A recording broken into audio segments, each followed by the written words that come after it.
not late. Oh shit. And then I'll tell you that you're lying. I've been using this as well lately. I've actually jumped off of StreamYard, and this is Yeah. so much better. Oh my What's up, folks? The SEC Connect is here. You got myself, you got Ty, you got Jay from Unfair Sports. I think Steven's out today with a work, engagement. Chris will be on a little late. He has some daddy duty going on. But guess what, folks? We're going to be here. We're going to talk about the Week 1 results and just have just a little recap of what we thought happened here in Week 1 for the SEC. Fellas, what's going on, man? Happy Wednesday. Happy hump day. All right, but folks, look, we got a strict hour timeline because we got other shows to do tonight too, folks. We are some busy ass individuals today. So we're gonna go ahead and get into this, man. Do I get to laugh at LSU yet?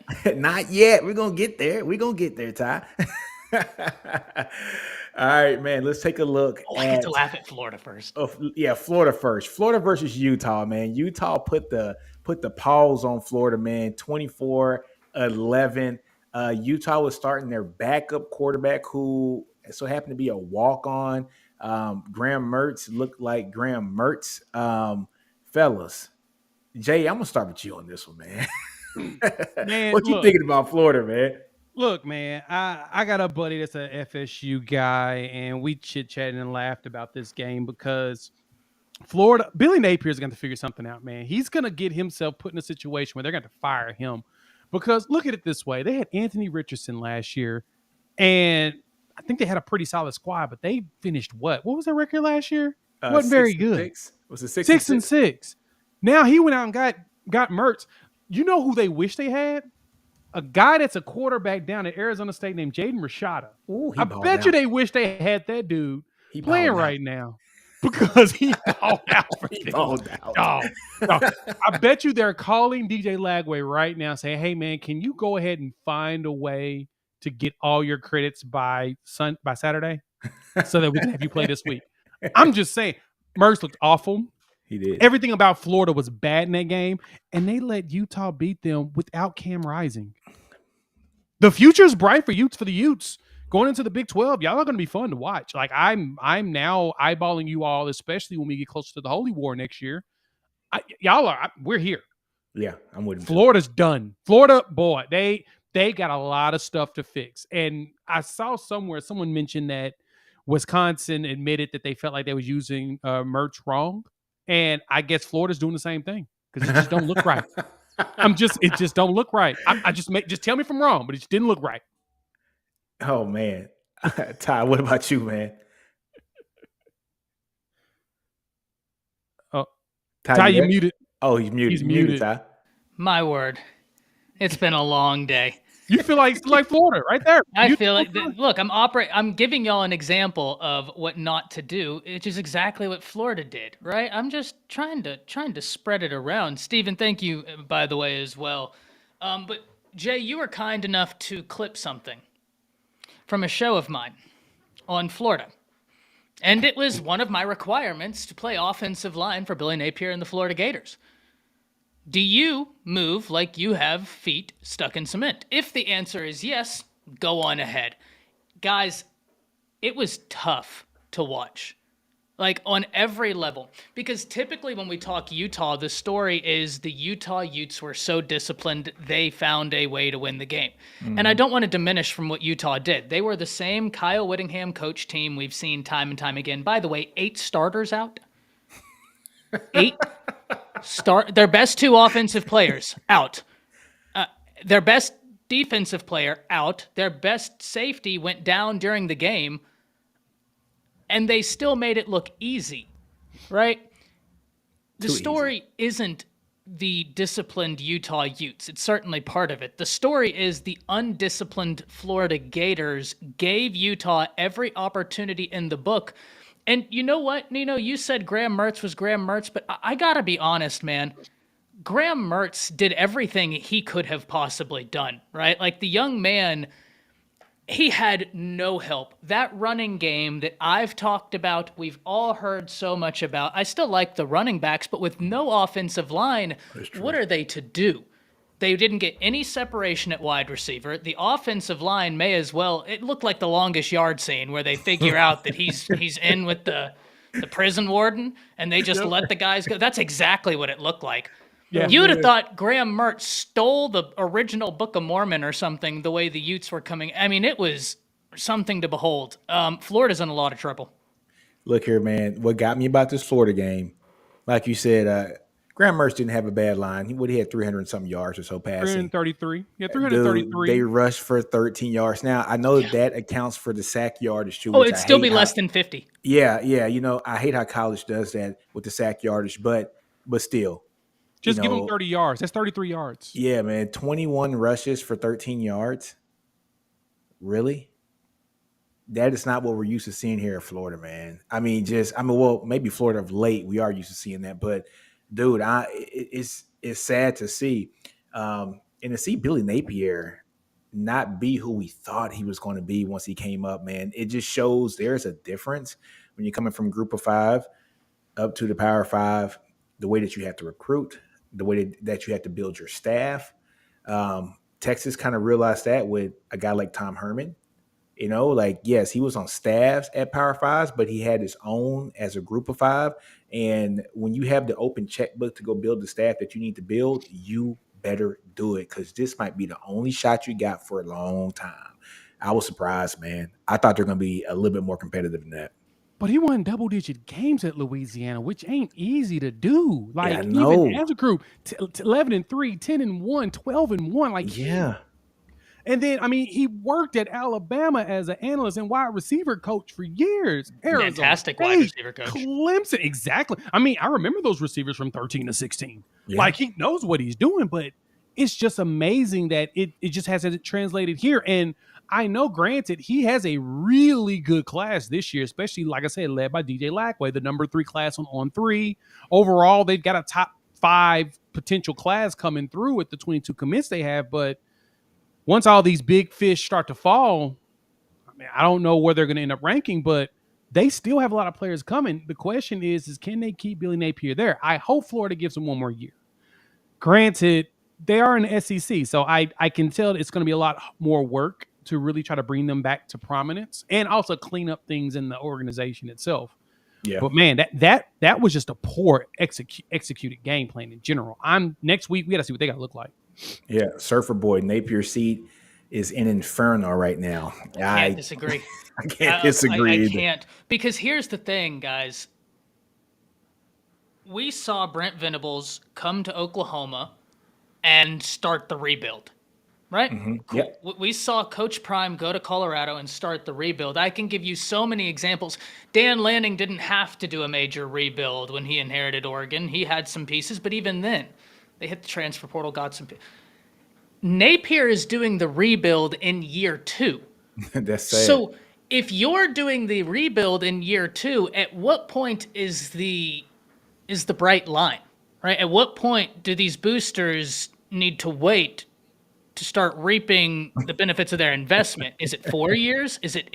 And that's the part where I really worry for Napier, because he came in there, took the first year, decided to rebuild in the second year, and it's like, okay, well, now you're signifying that you need, 2 years, 3 years? And Jay, you're 100% right. Their recruiting class is phenomenal. Yeah. Have you seen the linebackers they have in that class? I mean, they have some dudes all up and down that class.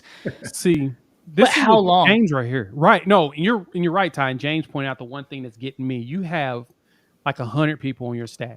How the hell did nobody know that you had 2 dudes on the field with the same number?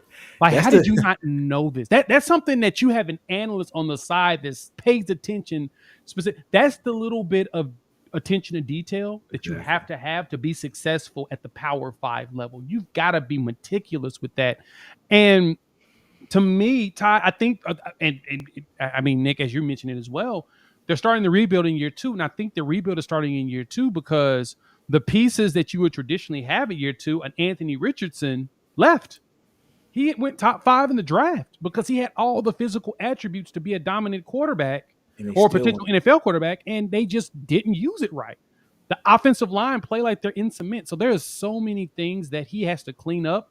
And I guess it seems like he didn't realize that he needed to clean that up, even though that's the first thing you should have noticed as a coach. So, you know, guys, this is a really good comment by Odd Future. This Yeah, is I can Charlie see Charlie Strong Strong vibes. vibes. that. Yeah. This is really like Charlie Strong vibes, man. Charlie came in to clean up the program. He tried to initially do it, but he really didn't do it until year 2, year 3. The one thing that got me with Charlie in year 2, we kept hearing about a new offense that was going to come in, and a new offense, and it never came in. That first game, after that first game, he demoted the offensive coordinator Ooh. after game 1. So it's like, what the hell do we do all offseason? This is the kind of vibes that I'm getting here at Florida is you understood your quarterback position. You knew Anthony, you knew AR was gone. You knew you had Jalen Rashada there. Anything that you could have did within your grasp, you needed to keep that kid on the roster because you knew what you had behind him. And I'm not saying things would have been better with him there because that team was just bad all the way around. But you can at least say that we're building on the future. And you can't even say that with Graham Mertz. You can't. So I don't know, man. It's tough, man. Tough sledding for him. I got a question for both of you, and I have a question for all of the viewers. You're all brand new college football fans. Let me set the stage. Let me be your guide through the evening, right? Here we go. If you'll all allow me. You're all brand new college football fans. Me as your guide into college football fandom tell you that the SEC prides themselves on a few things, but most of all, it's the ability to dominate at the line of scrimmage, relentless effort, which leads to relentless results, violence at the point of attack. That's what the SEC holds itself out to be. Mm-hmm. Now we fast forward to game 1, Florida versus Utah. And I've told you this whole time that the SEC prides itself on this physical dominance. They pride themselves on being the more athletic brand through relentless effort. I don't tell you of Utah and Florida, which is the SEC team. At the end of the game, I ask all of you, the beautiful viewers, and Jay and Nick, who is the SEC team, Utah or Florida?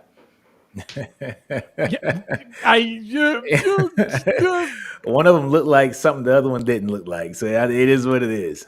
Man. Valid point. I can't even argue. Horrible game. I think we're both, or not both. I think all three of us are kind of, in the same thing here is that Florida got out dominated across the board, everywhere on the field, offense and defense. Utah 100%. Missing 8 starters, still came in and did their damn thing. So I think we've talked about these dudes enough. I'm going to scroll down. I'm not even talking about the Missouri-South Dakota game. I think they did what they're supposed to do. I think we all thought that they were going to win this game, and it's not the premier big matchups that we saw. Georgia, UT Martin. All right, Carson Beck. It was his first game, his first showing. We kind of figured this was going to happen. I'm not buying the social media worry on Georgia either, by the way. Me neither. Dude, I mean, it's Georgia. They got Same thing with Bama, 56-7 against Middle Tennessee. Yeah, Bama did their thing. One thing I will say is very, very happy for Jalen Milroe to see him complete those deep balls. I just hope he doesn't do it this Saturday against Texas. But, I am a Jalen Milroe fan. Texas fans don't hate me. When he came out of high school, out of Katy, everybody knows he was committed to Texas at first. We get Quinn Ewers and he decommits and he goes to Alabama, and Sark actually recruited him there. Sark got him there, if I'm not mistaken. He recruited him. Yeah, sure. Look, Jalen Milroe looked damn good. He looked damn good. Ball placement was outstanding. So yeah, I'm excited for him. One thing I will say, because I saw this, they said, oh, well, if you take away his first read, that requires you magically knowing what the first read is. Exactly. That's so nonsense talk. Cool, but it's not a game of Madden, right? Yeah. Where the route is highlighted. It's still going to be a phenomenal game this Saturday. It is. It's going to be awesome. So that's probably going to highlight what we talk about next week. So we'll skip through Bama. The Tennessee game, Jay, I know that you want to speak about Joe Milton. I wish Chris was on. How about this? I would love Chris to be here. Let's wait till Chris gets on, and we'll talk about the Tennessee game. Okay. Oh, can we talk about this next game? Yes, we got to talk about the North Carolina South Carolina game. Because next week is going to be Austin Peay. It's not going to be a good game. No. Chris is coming on tonight. He ain't coming on tonight. He ain't going to be here. He ain't have on time. But anyway, we'll go on from Tennessee. Just know that Joe Milton did what he was supposed to. All serve is Chris if we get back there. I don't know what I'm going to say. I'll figure it out. Exactly. This North Carolina South Carolina game, no. This one was awesome. This was a good game, a really tight game at halftime too. Spencer Rattler, man. You Yeah. guys know Spencer played his ass off. He played great. He played awesome. He played like a man on a mission. The problem was nobody else on this team decided to play. And here is the man of the hour, Chris with a freaking K. We left the Tennessee Virginia game. We're going to come back to that one once you got on. You guys want to? Hey, how about that? Let's go back to the Tennessee game right now. No. We've opened Pandora's box. Okay, I'm already itching. Guys, like we're talking Spencer Rattler right now. So let's dive into Spencer Rattler. Spencer Rattler played his ass off. Wait, we're talking about that. We're not talking about the obvious, or we're just recapping. Yeah, we're going through every game already. We're going through the games now. We're going through the games. All right.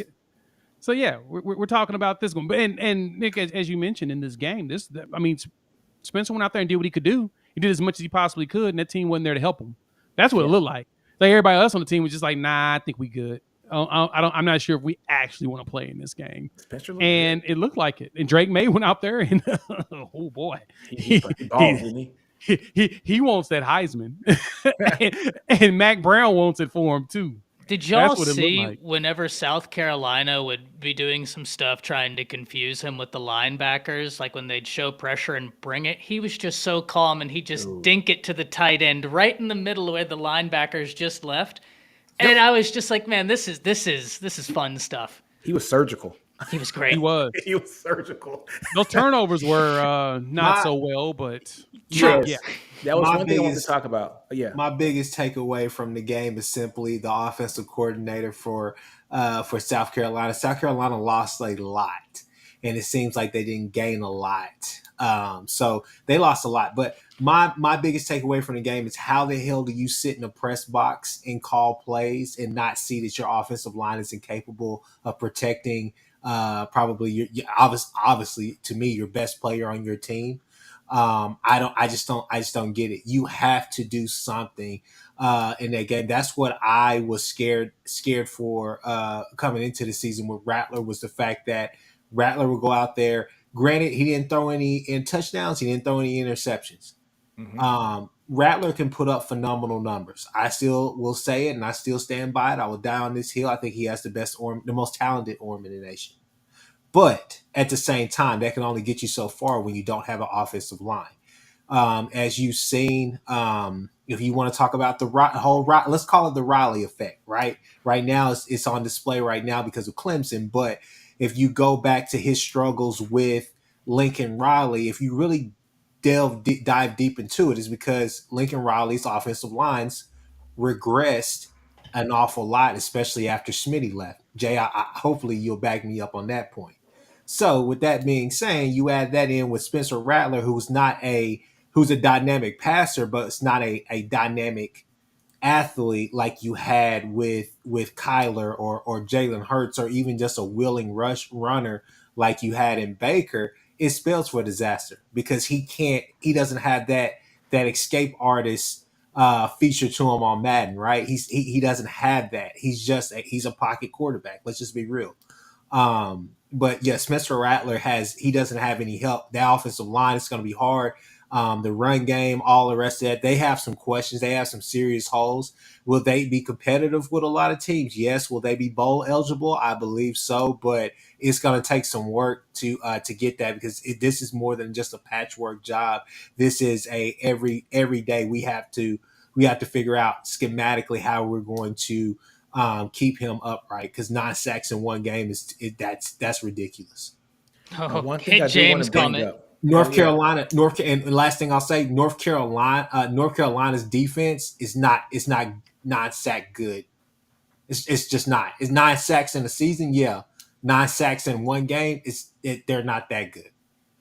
Yeah, that was all South Carolina giving up all of that, just giving up all that booty. So, we just want to just move past that portion of it. That's all it was, man. They just were not good in this game. And I don't think what they're going to look like this season. What was their over-under? Does anybody remember? 7, I think. No, yes, 6.5. Okay. 6.5 or 7.5, one of the two. But look here, man. This is what got me about the game. All right. If I take out Spencer's numbers for his rushes and his yards, I'm checking the stats out now. You're looking at 18 carries, for 18 carries for 20 yards. Jesus Christ. Let it be 20 known that when we picked the schedules, I had South Carolina going 6-6 this year. Yeah, and I think I had them 7-5. Yeah, the I 6.5 believe so. was their over/under set. Yeah, so it was 6.5. Look, man, if you take out Spencer's numbers, 18 rushes for 20 yards. That's what that right there should tell you exactly what Chris was saying about the offensive line. You got a guy with some of the best arm talent in the freaking country, right? And he is behind an offensive line that can't do a damn thing for him or open lanes for those running backs. So it's just a Spencer Rattler show. But one thing I will say about Spencer, though, Chris, on this is the Spencer of old at Oklahoma in stressful situations like that would have probably broke down. Yeah. We're seeing the maturation process of Spencer Rattler in front of us now, even though it's not in a winning cause, but we're seeing him mentally grow up to be a guy who can let a play go and go to the next play and still be successful. So I think that's a positive for him. Yeah. No, it's definitely a positive for him. Look, the thing about it is guys like him, he could be put in that category this year because he's going to definitely take a country boy ass whipping. But when you look at Cam Rising and the Michael Pratts of the world, that's what they do. They're good. They're great college quarterbacks, probably Purdy tier type of NFL quarterbacks where they may get drafted low, but may give you a rise like a Gardner Minshew, something like that. But they're guys that they will take a hit and they're going to get right back up. But they show you that maturation process each through and through of that. Hey, I can stay in the pocket and I can take a lick, but I can also deliver a touchdown and all the rest of that. But I think Spencer Rattler is going to be fine during the year. But I think that for him this year, in my opinion, this year isn't necessarily even about the win. It's just really about draft stock. It's about showing that maturation process to the scouts that, hey, look, at one point in time, I was considered to be the number one pick. I'm still around. I know I'm in a loaded draft class, but you get me, you're getting a damn good value. So, Exactly. Guys, I just wanted to point this out. I got curious, right? And so I'm going to do this. I was curious, Chris, you were talking about the North Carolina sacks, right? And you were talking about how you thought they were a 9-sack team maybe all year. So I'm right here counting. They're not. Well, not this year, but let me set the stage. They were awful in sacks last year. yeah. They had 15.5 sacks last year. They had 9. They were not a good defensive front. Like, if I'm setting the stage, it's not good. Like, Wow. Godly. That's what you're laughing at, Ty? That's why I was over here just like in tears laughing. And I've recounted it so many times, and I'm going to recount it again because I'm convinced my math is off. There's no way. It's got to be out somewhere. I have to be the problem. You got to be the problem. I mean, because look, here's the funny part of it. Okay, North Carolina looked like that against South Carolina this past weekend. Now we all and look, I'm sure that we all pretty much expect it to be another shootout yet again this Saturday whenever Appalachian State comes to town, comes to Chapel Hill. So I mean, we'll get to kind of see exactly are they better this year, or was that just the fact that offensive line for South Carolina is curbside pickup from Dairy Queen on a Saturday? I mean, what like, oh man! All right. I was wrong. They had 17 sacks last year, not 15. I just looked it up. They had 17s. Wow. I'm sorry. They got more than half of their entire year's production. Yeah, that's what I'm saying. That is crazy. In one game, man. That's crazy. All right, I think we've given enough talk about this, man. I think what we need to do now is we need to go to Chris's favorite, Christ's mercy. Guy in college football. Give the people what they want. Tennessee versus Virginia, 49-13. I want to let Chris and Jay just kind of duke this one out. Yeah. Ty, we can sit this one out. Yeah. I'm good. I'm good. I'm a conscientious observer, muting myself. So Jay, what you want to do, man? What you want to I do? said I'm just gonna mute myself and sit back. And Nick over here laughing still because he knows he got to enjoy these jokes. What? No, But I I'm just want to saying. What you want to understand, do? Chris. Chris, What you you tell want to me. do? You Because tell me how I you really, felt.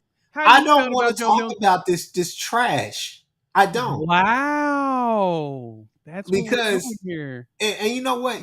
This is what I have to say. Joe Milton, the only apology that I'm going to give you is simply this. I'm sorry that your receivers seem to they can't catch. Obviously, I don't know what's going on with that, but I'm not going to sit here and say that this is a great win. First off, Tony Elliott is the coach for them. That is enough. We first play, one of the first plays they ran was a sprint run. I said that's well, this is game. That's it.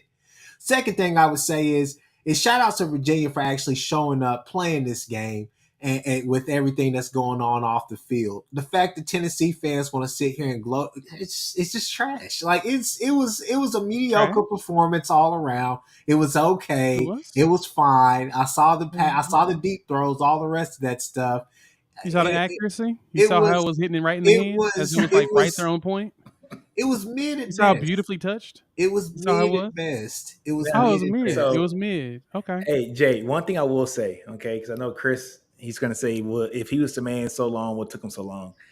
I used to say the same thing about Joe Burrow. I'm not saying it's going to be Joe Burrow, but Joe Burrow spent about 90 years in college, and he did not look good in any of his years previous to that, to that 2019 season. Correct. When he got married up with the right offensive coordinator, we saw this man have fireworks. Now, I'm not saying Milton's going to be Joe Burrow. I'm not saying that at all. Joe Burrow had one of the best seasons that we've ever seen from a quarterback in college football history, but he was a mid player until his last season of college football. Yeah. And that's my point with all of this. I don't understand the hate that Chris has for Joe Milton, in which Joe Milton got here from Tennessee after he left Michigan. And if you think about it, go look at the Michigan quarterbacks they've had over the last few years. What has they done at quarterback? Like literally, just think about it. What development have you seen from an actual former NFL quarterback when it comes to the players he's put on his staff? College football playoffs. That's all I got to say. JJ McCarthy, don't disrespect, please. Okay, so I'm going to repeat myself. Can we go back and look at all the quarterbacks that they've had? And you tell me, because remember, JJ's a 5-star quarterback and he's barely throwing the ball. They're running it down everybody's throat. That's kind of the MO. And we have a former NFL quarterback who is the head coach. You would have thought that development at quarterback would have been better. We're not getting that. Now, JJ McCarthy, as I mentioned, is a 5-star that is now starting to shine a year later. But we didn't get that from K. McNamara. We didn't get that from any other quarterbacks before. Neither with Joe Milton. The struggle has been the development there. So Joe comes down to a coach and an offensive coordinator and a quarterback coach, two of them who are former Sooner quarterbacks that has shown ability to develop a quarterback that have been displaced or discarded by other teams. Hendon Hooker is one good example, and Hendon was there to help mentor him, and you see the touch looks great on him. The best part about Joe Milton is he's huge. Yeah. He's a big dude. He can run people over, and he's just using that rocket and making the magic happen. Jay, how old are you? I'm 40 years old. You don't look 40, my guy. You know that. You sound you like if I had to put an age on you, I'd say probably like 34, 33 or so like that. But even at 40 years old, my point with this all is just simply this right here. At 40 years old, you think that you'd be able to go out there in intramural football against a bunch of 18 and 19-year-old kids and be able to read coverages, and prey on their mistakes. What I'm trying to say is, Jay, is that hey, look, he's a day late, dollar short. Hey, I'm not buying it. Okay. I've seen him. I've seen the highlights. I've seen the highlights in Michigan coming here. I just don't believe. Don't believe. You don't have to believe. My point is, when you get a quarterback, just as Nick just said, you get a quarterback and you place him in a situation where he actually has development. Okay. Things can happen. That's when you start seeing something different out of him. I want to see it. I want to see it. I want to see more from him against actual. Let's wait till the SEC. Okay. I'll put it like this right here. He did it against Clemson. I'll put it like, okay, Clemson. After what you just seen, stop, Jay. Clemson's defense last year, man, they put how many people in the league? Yeah, but let's be honest. Even like this game against Duke, Clemson's defense was not Defense the was reason. not the It issue. was not the Your issue. defense Clemson's is not the problem. Balled out. Yeah, They that just got defense sick was and tired. not the problem. They just got Going sick back and into mute. tired. You know, Look, they were like, all I'm saying is this: I'm Love going to wait. that. I'm going to Anyway. wait until SEC action. I don't care what he does against Virginia or Austin P. I'm waiting for SEC action. I mean, and that's fair. And I'm not going to even discount that. That's fair. My point goes back to one thing is that I don't see a reason to hate on this young man when he's looking a lot better than he did when he first got there. That's all I got to say. But go ahead, Nick. I'm done. Man. I'm We're off going the to stage. table this because Chris will go back and forth from this. But one comment that I want to talk about here, ML, great comment here, man. Battled cancer all spring, dealt with surgery and 3 rounds of chemo, cancer-free on June 29th. Promised my brother that we go to Tuscaloosa this weekend. We're getting that win. I hope you're a Texas guy because we getting that win. But ML, I will be there too. If you see me, man, tap me on the shoulder and I'll buy you a beer, brother.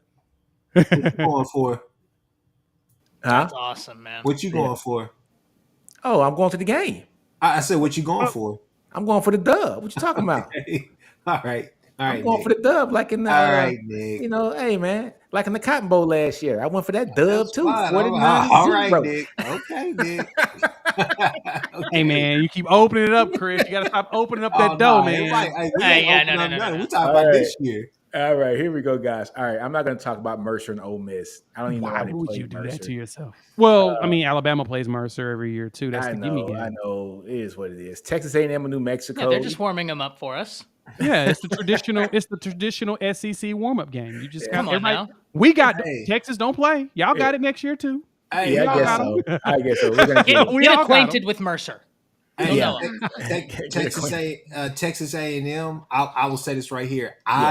I think that game this weekend is a toss up between them and Miami. You think? It's gonna be a fun game. No, It's a toss up. It's simply because correct me if I'm wrong, Ty. Tyler Van Dyke is still the quarterback there in Miami, right? 100%. Okay. Because Inferior, when I saw right? him, I watched their game and I said to myself, man, it's like he's just regressed all of a sudden. Like even against I forgot what team they were playing, but even against that team, he was just throwing. I mean, he was just throwing whatever. But Texas A&M looked explosive in this game against New Mexico, but I mean, then again, it is New Mexico, but they looked explosive. They looked like they should, but I just guess on the road at Miami, can they actually do that? Well, hell, be honest with you, it's a neutral site game, as ain't no Miami fans going to that game. yeah. That's Did fair. you see that they were doing a buy one get one? Yeah. Were they? Get free tickets to the Georgia Tech game if you go. To this. I kind of feel like that's because ain't nobody trying to see Georgia Tech get blasted by Miami, but I get the jokes that they think it's the A&M game. It's funny as hell, but it's like, yeah, you got to convince if the game people want to go to is the A&M game, so you got to kind of get them to buy the. Yeah. I don't disagree, Jay. But when do they sell that stadium out? Ever. No. Well, that's the thing about it. Miami fans are no different than Orange a Bowl. USC fan. It's really on their fair weather. If you're Fair winning, they'll sell it out. If you they ain't got too winning, much stuff ain't to do. nobody- They got there's too much stuff to do on those coasts. Now, Thanks, Nick. all right. So one thing that I do want to ask, though, Ty, let me know your thoughts on this.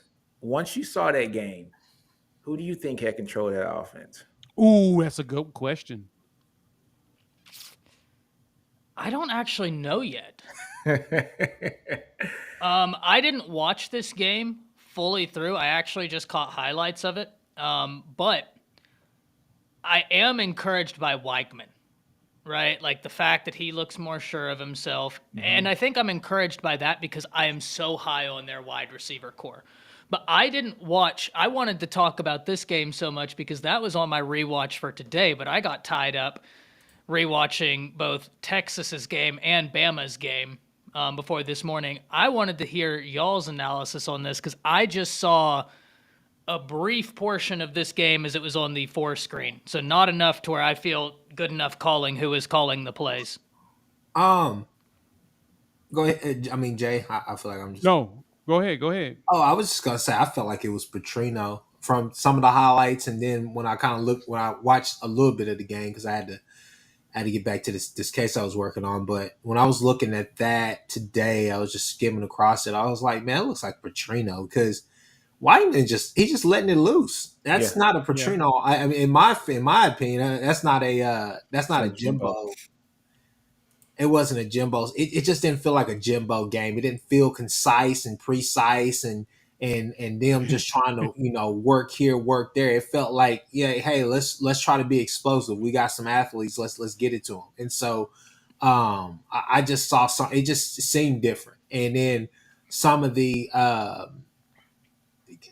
Jimbo, in my opinion, I kind of group him in like that Scott Frost and Gus Malzahn type of coach, where there's some components of his offense where it just feels so damn gadgety. Like it's Mhm.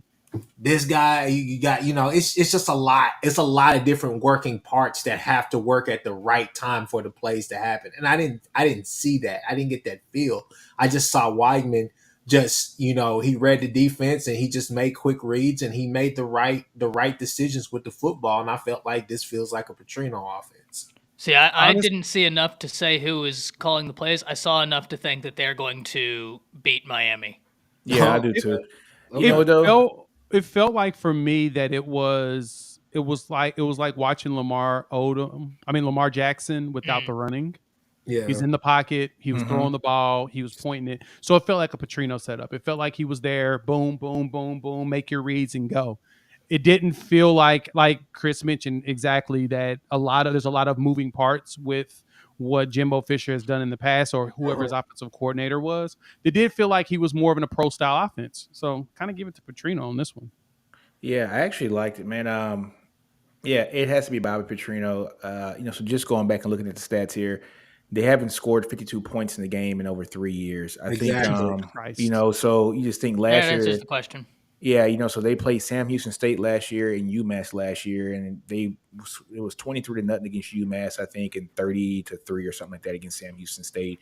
And those are like their gimme games. And so, for them to have a gimme game here and put up 52, I think that kind of tells us it's probably Bobby Petrino. Can I say one thing? One game that pokes out that stands out in my mind that I literally can't get this game out of my mind was I think it was Kellen Mond's last year or his second to last year. Is one of those where they played Clemson, and you're sitting there saying, "Man, y'all can win this game, but you got to get rid of Jimbo." And the reason why I kept saying that is because I was like, Kellen Mond could have been better than what he actually was, and he could have been more consistent. But the problem was that Jimbo had Kellen Mond, who is, I'm not gonna say he's a Lamar Jackson or any type of athlete like that, but he had a really good athlete playing quarterback. He had him thinking way too much. And the offense, it was just all these moving parts, this and that. Whenever he would just let him just, hey, one read or, this and that, let's just get everything going, just fast, it worked. But whenever they slowed down or the game came down to, possession battles or whatnot, he just started thinking way too much. Interception, 3 and out, interception.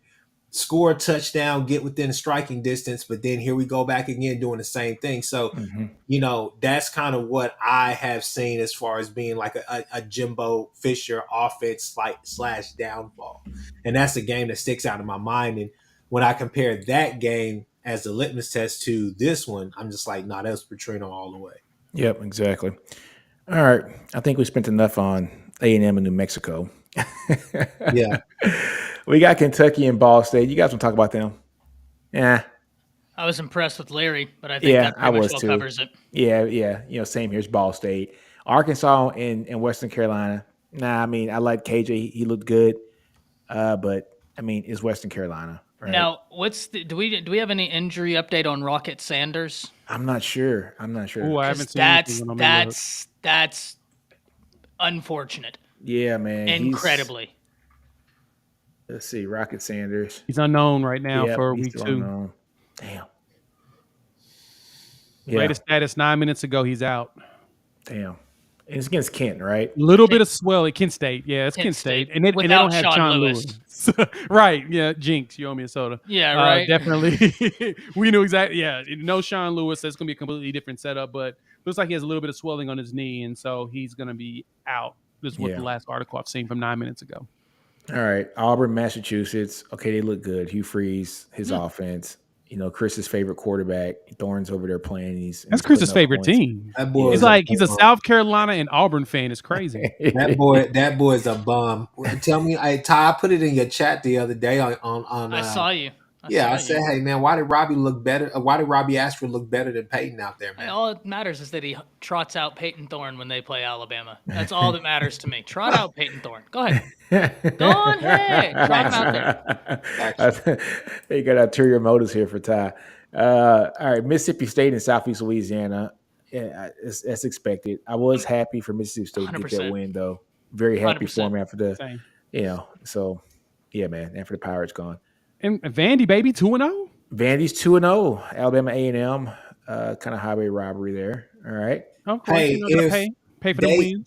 the only thing about Vanderbilt is this right here. Defense has to just keep them, has to give the defense has to basically get enough stops for that offense. That offense can do some work, man. Will Shepherd is a guy. And they got some real weapons. They got some legit weapons on that offense. But that defense is a problem. That It defense is. a They problem. almost let have Hawaii some come legit back on them in the weapons. fourth quarter, So Yeah. Yeah. that was a tough game. All right, Yeah. this is the one I think everybody wants to talk about, man. This is This is it. We got 15 The only game minutes. to talk about. Yeah, 15 minutes, 20 minutes to talk about this one. LSU, Florida State. Florida State demolishes LSU 45-24. What are you guys' thoughts on this? Ty, you want to start this one off, man? I'll start it off because I picked Florida State to win this game, though I did not anticipate it would look like that. But one of the big reasons, actually, I'll give you two of the big reasons, and one of them really reared its ugly head early, and the other one reared its head in the second half. But the first half was the lack of a traditional run game from LSU. Guys, when you get down into the red zone, it gets a lot more difficult to throw the football. You're in a condensed space, which means if, theoretically, the defense is in zone, each zone that the man is responsible for is so much smaller than if they were on the opposing 20 with 80 yards in front of them. All of your assigned space is much more limited, making it, in theory, easier. As your defense, whenever LSU got down to the red zone time and time and time again, you could tell Florida State didn't even care as to the running back. They were worried about one person running the football, and that was Jaden Daniels, and they hemmed that up. Now, the second thing that I thought was problematic is this is not your grandma's LSU.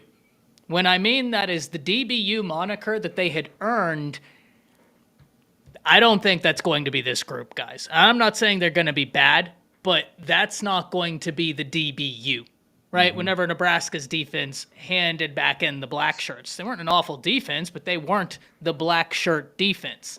This isn't DBU. They had to repatch this defensive backfield up in the transfer portal. J.K. Johnson gets hurt. The Denver Harris situation is completely up in the air.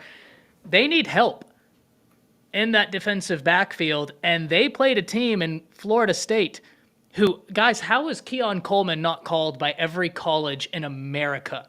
He is a true difference maker. Like, game-breaking ability. He got it however he wanted it, and that's not new. Go back and watch what he did at Michigan State. It was the same. He is a game breaker at the wide receiver position. He's a baller. That was my takeaway. Jay?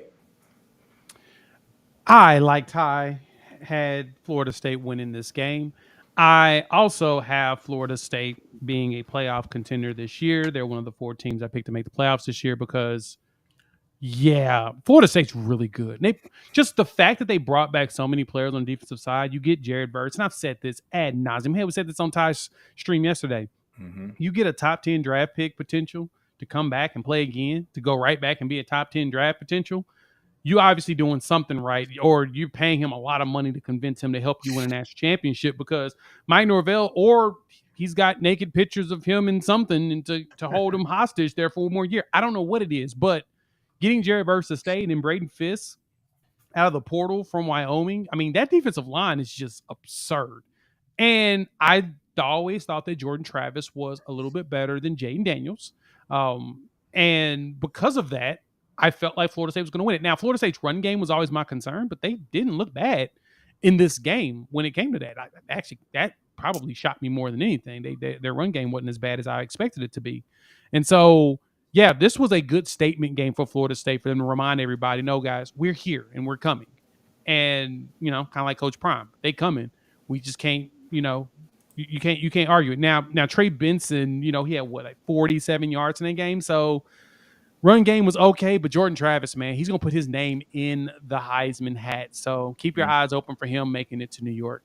To your point, I do like Trey Benson though. Like I know he was largely bottled up, but I do like him. I think he's going to be a fun running back to watch this year. I agree there. I actually thought that he would have been a lot better because of how good Jordan Travis is at moving. I thought that would have opened it up for him, but it didn't. That worried me in the first half when that wasn't happening. Yeah, no, we're 100% on the same page. We're right there. Chris, how about you, man? All right, so a couple of things. I guess I'll just start with this right here on the LSU side. I'd actually picked LSU to win this game because I just and it'll be more or less what I'm saying about FSU, but basically this right here. Ty said it during his live stream earlier this week, but I'll say it again. I don't know what they were doing with Harold Perkins. It felt a lot like Harold Perkins was playing.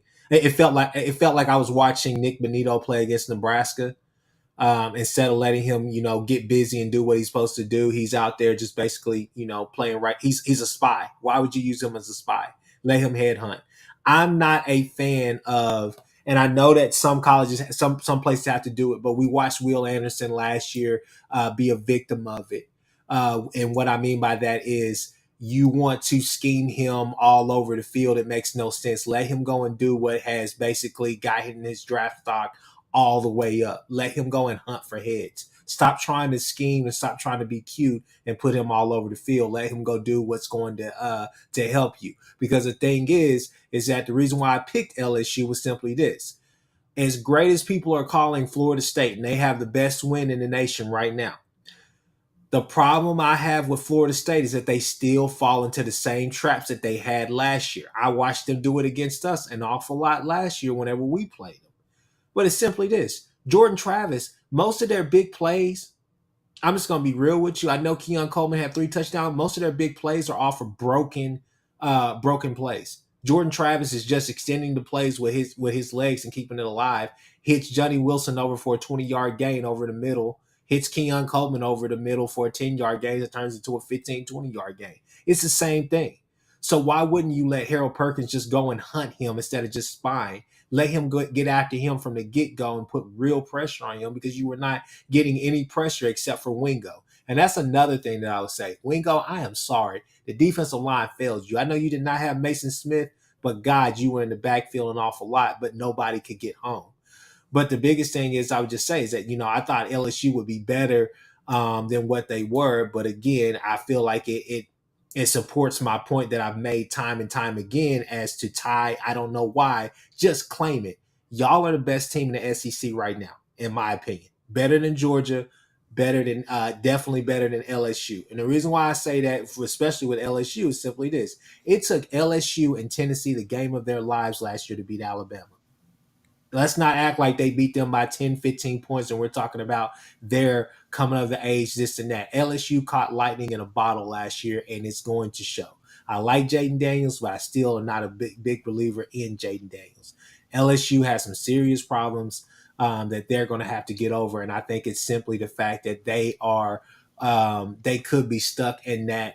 We all know 2 out of 3 years, Brian Kelly's offense is going to be electric. But we all know that there's that 1 year where it just seems like they are just getting by, a la Everett Golston. And that's what it feels like right now in that year. So I'm not really sure what type of well, obviously they're playing Grambling this weekend. Shout out to the HBCU. But at the same time, I'm just not a fan of what I saw from LSU. It just really, I don't know. This game very slipped away from them in a big way. If you would tell me they would have lost by 21, I would have told you, nah, you're a lie, probably 10 at least. But those are kind of some of the glaring holes that I see on both sides, more or less on LSU. Yeah, man, I want to say this, man. Jayden Daniels, I do like him as a player, but I kind of said this on Ty's channel last night. Jayden Daniels has to basically play like Lamar Jackson in this offense, meaning he is everything in this offense, and he's not that caliber player, right? He's not an Action Jackson player. He's not a Cam Newton where this offense really runs off him, which it does run off him, but he's not that much of a game changer at that position to put that team in his back and run with it, right? And so, it's unfair to him. So I picked LSU to win the game because I thought they absolutely needed this game a lot more, and I thought that they had a shot and an opportunity to maybe repeat as the SEC West champions and go to the SEC championship game. And I thought Florida State could lose a game and still make it to their championship game.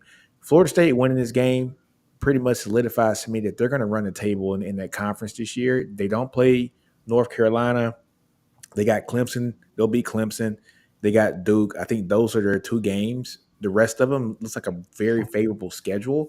So I think Florida State has a chance to pretty much plow through this schedule this year. One thing I did love was, I think Chris was right on this, was that Jordan Travis did make a lot of plays with his legs once the play broke down. Yeah. But it's so good to play backyard sandlot football when you got a 6'4", 220-pound wide receiver in Coleman and a 6'7", 240-pound wide receiver in Johnny, right? And so it's beautiful backyard sandlot ball, and it's fun to watch. Running a zone against them is a nightmare. Trust me, I know it. Trust Jay. Jay knows it as well. Defense, you're calling the perfect defense. All of a sudden, he's running out, and then boom, finds them. They just find creases in the middle. They find creases in the middle, creases towards the sideline, and then boom. One second. So, shout out to my uncle. My uncle said Clemson and LSU have the same problem: no playmakers on offense. That's a bold statement, considering everybody thinks the Neighbors for LSU is that guy. So I like Neighbors. I like Kyron Lacey, but I don't know who said it. I didn't care to look into it, but there was someone who was saying that the Florida State wide receivers, Keon Coleman and Johnny Wilson, wouldn't crack the starting lineup at LSU. Yes, I saw that. Somebody said that? Let me I didn't see that comment. Let me say this as someone who likes Kyron Lacey, who likes Neighbors. They're talented. And Brian Thomas. Keon Coleman and Johnny Wilson are different. They're different. Keon Coleman would start everywhere in the country. We wanted him in Oklahoma. Bad. Marvin Harrison Jr. and Keon Coleman on the he would he's different. He's different. He really is. And I love Johnny Wilson though. It's just something about a guy that big shouldn't be moving like that at 6'7" and be that physically gifted. I mean, he's a huge, almost 240 pounds. Yes, what's he 237 at 6'7"? I mean, it's just a tight end. Yeah, he's a tight end, but he's playing wide out there, and it's just ridiculous. He's a hybrid. Ty, that's basically Seydou Traore right there. Hey, man, what he's trying to do. Ridiculous, man. Shout out. Hey, you know what? To be honest with you, shout out to Coach Hearn for having the evaluation, man, because that's a Coach Hearn product. I mean, how he even got loose from Arizona State, it's still bonkers. Yeah. What happened at Arizona State is still bonkers. The fact that that's not talked about more. No, seriously. The fact that that's not talked about a lot more.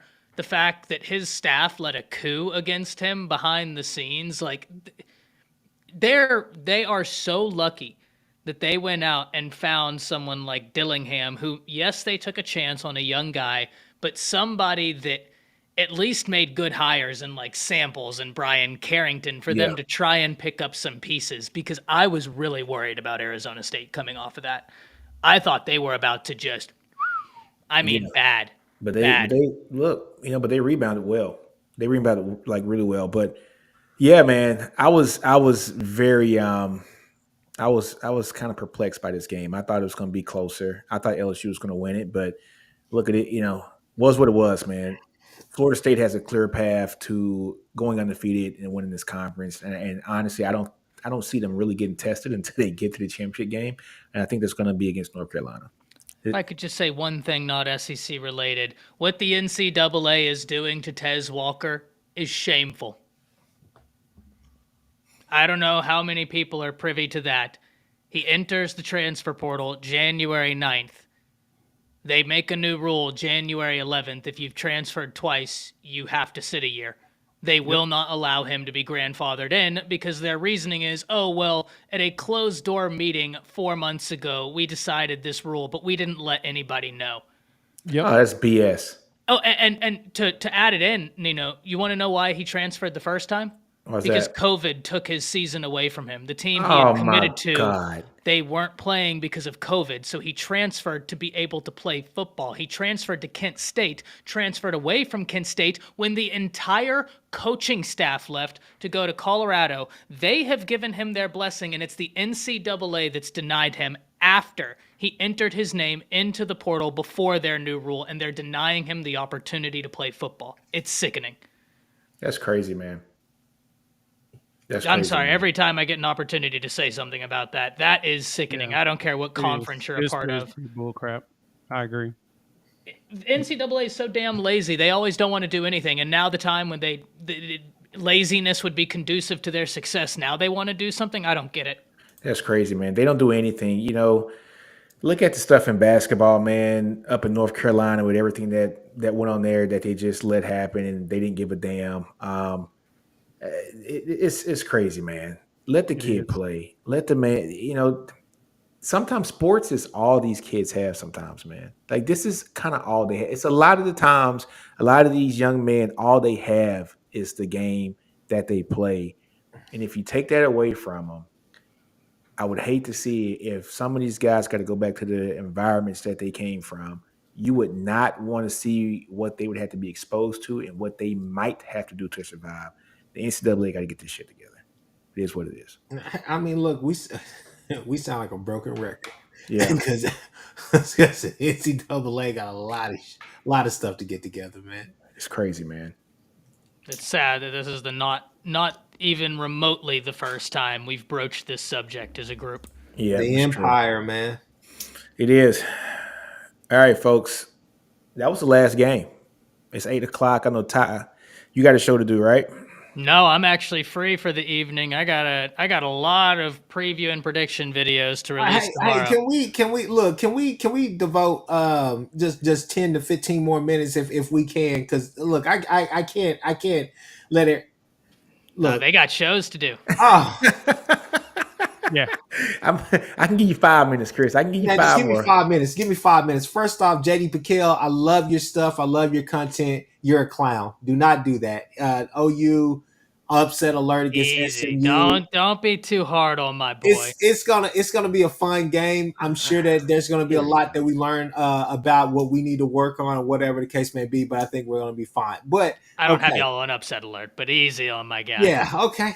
I'll let her do that. Cause I'd say Taylor gotta be easy on us. Yeah, 'Cause yeah. I know he did it just to get views from OU people because OU fans hate watch everything for some reason. Yeah, Yeah. I saw that today and I said, well. Anyways, So what do you want me to give me my 2 minutes and let Nick give his 2 minutes? yes, that's what I want to hear. That's what I came here for. Okay. Where's the beef? Where's the Yep. smoke? Well, I think you're going to be disappointed if you're looking for that, but I'll put 2 minutes on the clock just like this is a rebuttal and we'll go. Look, what we saw from week one, Alabama's got to clean up some of the communication on the offensive line, but there is a transition that I believe will be made on right guard, which is ironic because it's very akin to what we saw from the Texas Longhorns, right? A little bit of communication errors from their offensive line, but from what I've been hearing, from what I've noticed, it's more stemming from a personnel thing where they feel like they can get it figured out. So I would anticipate both offensive lines feeling much better about where they are going into next week, a little bit more sure of themselves, and it's week one. In terms of how can Alabama find success in this game, the easy answer is get to Quinn Ewers, make him uncomfortable. There was an interesting post talking about how Quinn, and he has in road games been pretty good, but it's a little bit misleading because in true road games, Quinn has struggled. In games where it's not neutral site, when he has to have 100,000 fans, which, by the way, the biggest audience he's ever played in front of is 90,000, you're looking at about 101,000 plus at Bryant-Denny. He's never been in a hostile environment like that. When we're talking Quinn Ewers in true road environments, he is as follows: 19 of 49, 319 yards, 3 interceptions. you can make him look very human. You have to weather the storm. Steve Sarkisian is going to put together a beautiful opening script. You cannot be dissuaded by it. You cannot be dissuaded by the eye candy. One area I do like Alabama better this year, I know there's no Will Anderson. The inside linebackers this year for Alabama are incredibly more athletic than last year's inside linebackers.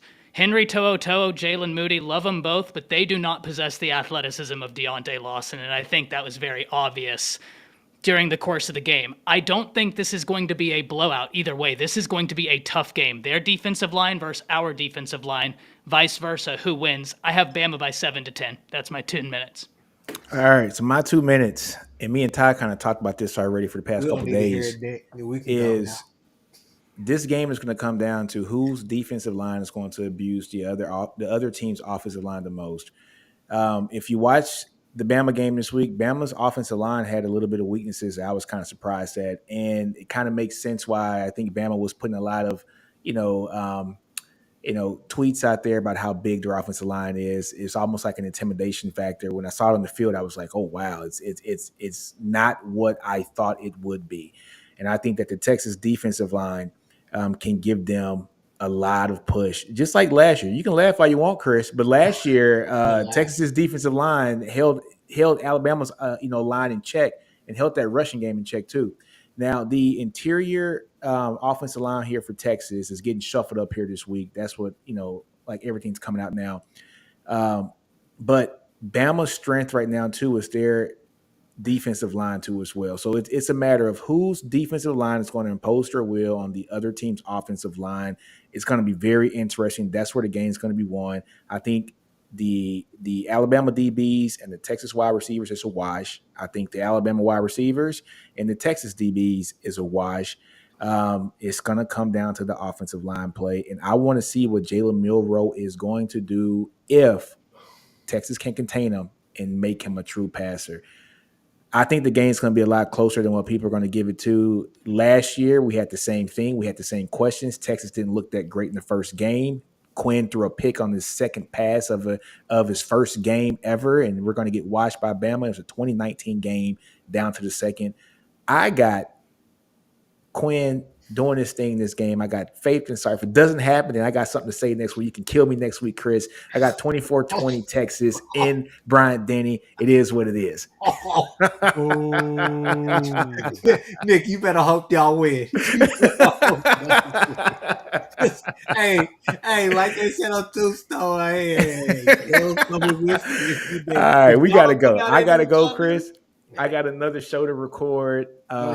Same. I'm about to go live in about 15 minutes. So anybody here on the live to Unfair at Sports channel, we're going live at 8:30. So pull up. All right, man. Appreciate you guys, man. Hey, look, I got a call-in show on at Nino's Corner Sports on YouTube. It's going to be a call-in. People call in, dial in. It's going to be like a Paul Feinbaum show today, kind of, testing some stuff out. And I just want to hear everybody's drunk opinions. It's going to be a lot of fun. You got a line? Huh? You got a line to call? And I'm going to be on the couch watching Hulu. Yeah. Catch me there. There you go. Yeah. All right, guys. All right, guys. We'll see you, man.